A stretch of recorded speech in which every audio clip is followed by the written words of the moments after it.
Apparently, telling one adult woman that her toddler could not lick apples in the grocery store and then put them back is now shaming a mother, which is interesting, because I thought produce was supposed to be washed at home, not test tasted by someone else's sticky child. And before anyone says it was just an apple, let me tell you how this ended. My son physically steered me away from the produce section like I was a dog about to bark at a squirrel. And a week later, the store had a new sign near the apples, so clearly, I was not the only person who noticed. I was at the grocery store on a Saturday morning, which was already my first mistake. Saturday morning grocery shopping is not shopping. It is crowd management with bananas. The parking lot was full. Every cart had one wheel with a problem. The store smelled like bakery bread, floor cleaner, and people losing patience near strawberries. I only needed a few things: apples, lettuce, coffee, paper towels, and the emotional reward of leaving before the aisles turned into a family reunion. My son was with me, which meant I was trying to behave better than usual. He has started noticing when I get involved. That is his polite word for when I see a situation and decide society needs help. We started in produce. The produce section was crowded, but manageable. A man was squeezing avocados like he was trying to find a pulse. A woman had parked her cart in front of the lettuce while texting. Somewhere near the grapes, a child asked if cucumbers were green bananas. Normal grocery store nonsense. I went to the apple display. I needed 6 apples for lunches. 6. Not a complicated mission, not a public debate. Just 6 normal apples that had not been in anyone's mouth. The apples were stacked in one of those neat pyramids that makes the store look peaceful until one person touches the wrong one, and the whole display starts threatening everyone. I picked up 1 apple, checked it, put it in the bag. Fine. Then I saw him, a toddler standing next to the apple display, holding a red apple in both hands. Small child, round cheeks, sticky fingers. The usual toddler energy, like he had recently touched a cart handle, his own shoe, and possibly the floor. At first, I thought he was just holding it. Fine, toddlers hold things. That is their whole job. They hold things, drop things, and look surprised by consequences. Then he opened his mouth and licked it. Not a tiny accidental brush. A lick, a full, confident toddler tongue stripe across the side of the apple. Then he looked at it, apparently completed his research, and put it back on the pile. Back on the pile. If you enjoy watching simple errands turn into moral tests next to seasonal produce, subscribe. Because apparently, don't lick the apples is now a standard we have to defend out loud. I froze. My son saw it too. He whispered, "Mom," that whisper already had fear in it. He knew the temperature in my face had changed. I looked for the mother. She was standing 2 feet away with a phone in one hand and a reusable grocery bag in the other. She saw it. I know she saw it, because she made that little parent smile people make when their child does something disgusting and they hope everyone else agrees to call it cute. Then the toddler reached for another apple. I waited 1 second. That matters. I did not jump in. I did not yell. I gave the adult in charge a chance to do the adult thing. The toddler licked the second apple. Same process. Tongue. Pause. Back on the pile. The mother said, "No, no, honey," in the softest voice imaginable. The kind of voice people use when they want credit for correcting something without actually stopping it. Then she looked back at her phone. My son whispered, "Can we just get different apples?" And I said, "That is not the point." He sighed. He knows that sentence. "Nothing peaceful comes after that sentence," I said, still calm. "Excuse me, I think he just licked those apples." The woman looked at me, then at the apples, then back at me, and she said, "Oh, he's just curious." Curious? That is lovely at a museum. It is not a food policy, I said. Right, but he put them back. She gave a tiny laugh, like I was being adorable and not identifying a saliva issue. "They'll get washed," she said. Now yes, people wash apples. I understand rinsing produce. I'm aware of water.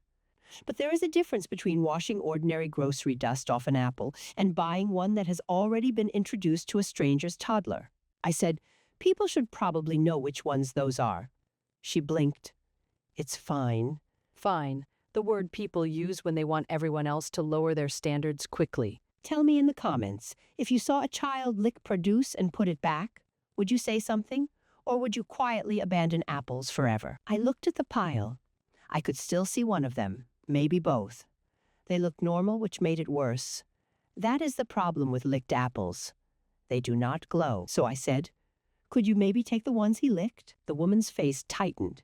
"He's two." I said, "Then you should be faster than him. That was sharp, too soon." I know that now. My son stared directly into the apple display like he was hoping the apples would raise him. The woman said, "You don't have to be rude." I said, "I'm not being rude. I'm trying not to buy saliva." A man nearby choosing pears made a sound, not a full laugh, more like his body tried to laugh and his manners stopped it halfway. Unfortunately, I heard it. That gave me energy.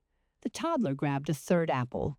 This time the mother finally caught his wrist and said, "Sweetie, no licking. Great. Progress. A little late, but progress." Except she still did not remove the first two apples. She just stood there like the problem had been handled because the third apple survived. So I pointed at the pile. Not touching, just pointing. Those two should not stay there. She said I don't know which ones they were. And that was when I became fully involved, because she did know I knew. My son knew, the pears knew. I said, "It was that one and that one." The woman stared at me. "You're really watching my child that closely?" I said, "He was licking the merchandise." It drew the eye. Not my warmest sentence. A store employee pushing a produce cart came around the corner at exactly the wrong time. Or the right time, depending on whether you believe in accountability. He was young, tired, wearing an apron, and clearly hoping the apples would not become his problem. I said, "Excuse me, these two apples were licked and put back." The employee paused. The mother said, "Oh my gosh, he's a toddler." I said, "Yes. That is why there is an adult standing next to him." My son whispered, "Mom, stop." I did not stop, because by then I had convinced myself this was no longer grocery shopping. This was produce protection. The employee gave the kind of customer service smile that says, "I would rather be in the walk-in cooler." He said, "I can take those." Beautiful, simple. The mother picked up one apple and handed it to him. One. I said there were two. The employee looked at me. The mother looked at me. My son looked at me like I had just chosen the worst possible version of myself. The woman said, "Are you serious?" I said, "Yes, it was two apples." I almost added deeply, but some small surviving part of me knew not to. The woman grabbed another apple, not necessarily the right one, and shoved it toward the employee. "There," she said, "happy." I said, "Not really, because now I'm not sure that was the right second apple." The pear man left. Even he had reached his limit. The employee said, "It's okay. I'll pull a few from this area." That was reasonable. That should have ended it, but the woman muttered, "Some people just hate kids," and that is when I made it worse. I said, "I don't hate kids. I hate mystery mouth apples." Silence. Not a huge silence, but enough of one, enough for me to realize I had become the loudest person in produce. If you think grocery apples should not come with surprise toddler contact, hit the like button, because apparently this is where we are now. The woman picked up her toddler and said, "You're being really inappropriate." And honestly, she was not completely wrong. I had a point. Then I wrapped the point in barbed wire and waved it around near the apples. I said, "I'm being hygienic." She said, "You're embarrassing a mother over two apples." I said, "You're minimizing mouth fruit." My son closed his eyes. That was the moment I should have stopped talking for the day. The employee gathered several apples from the area and placed them into a small crate. He was trying to solve the problem with quiet fruit removal. The toddler, now in his mother's arms, reached toward the plums. I looked at the plums. The mother saw me look. She said, "Don't even start." I said, "Then don't let him finish." Was that necessary? No. Was it a decent line? Unfortunately, yes. And that was the problem. My son said, louder this time, "Mom, please." That finally landed. Not enough to make me apologize immediately. I am still me, but enough to make me stop talking for about 12 seconds. The employee said, "We'll handle it, ma'am." I assumed he meant her. He meant me. That hurt. The mother walked away with the toddler, muttering something about compassion. I stood there with an empty produce bag and the terrible realization that I had won the apple argument and somehow still looked like the problem. My son walked to the refrigerated section, grabbed a bag of prepackaged apples and said, "Can we just get these?" I said, "Those cost more." He said, "Worth it?" Rude, accurate, but rude, so we bought the bagged apples. As we walked toward coffee, I said, I wasn't wrong. He said, "You said mystery mouth apples." I said, "It was descriptive." He said, "It was loud." That word keeps finding me. For the rest of the shopping trip, he stayed close to the cart handle and gently guided me away from produce whenever we passed it, like I was a badly trained dog near a squirrel. I got coffee, paper towels, and lettuce. I did not go near the loose apples again, not because I was afraid, because my child was supervising me. By the time we reached checkout, he put the bagged apples on the belt himself and gave me a look that said, "Please do not explain anything to the cashier." So I didn't. Growth, small, but real. I thought that was the end. It was not. That night, my sister sent me a screenshot from a neighborhood parenting group. Of course she did. The post said, "To the woman at the grocery store who publicly shamed a mom because her toddler touched some fruit. Please remember parents are doing their best." Touched some fruit. That is a very gentle way to describe a two-apple licking situation. The comments were predictable. People are so judgmental. Toddlers are fast. Just wash your produce. This is why moms feel attacked in public. Now, let me be clear. I understand toddlers are fast. I understand parents are tired. I understand nobody can stop every tiny hand every second. But when the apple goes in the mouth and then back on the pile, the answer is not he's curious. The answer is to remove the apple, preferably, before I become involved. My sister texted, "Please tell me this wasn't you." I said, define shamed.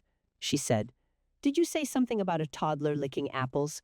I said, "I addressed an apple situation." My husband from the kitchen said, "That sounds like," "Yes," I said, "it sounds like public service." My son from the hallway said, "She said mystery mouth apples." Betrayal, again, from the hallway. A week later, I went back to the same grocery store. Not to investigate, I needed coffee. Near the apple display, there was a new sign. "Please supervise children around unpackaged produce." Now, am I saying the sign existed because of me? No. I am simply saying the sign did not exist before the apple incident. That is all. So no, I do not regret saying something. I regret that I said several extra things after the useful part was over.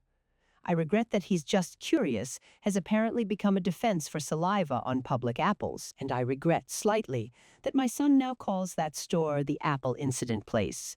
Next time, I'll tell you what happened when a man at the sample table took 6 tiny cups of soup and said he was still deciding. Subscribe and turn on notifications, because if I have to keep explaining the difference between curiosity and putting your mouth on public fruit, we might as well all learn from it together. I was not shaming a mother. I was not attacking a toddler. I was protecting the apple display from becoming one child's personal tasting station. My side of the story, obviously.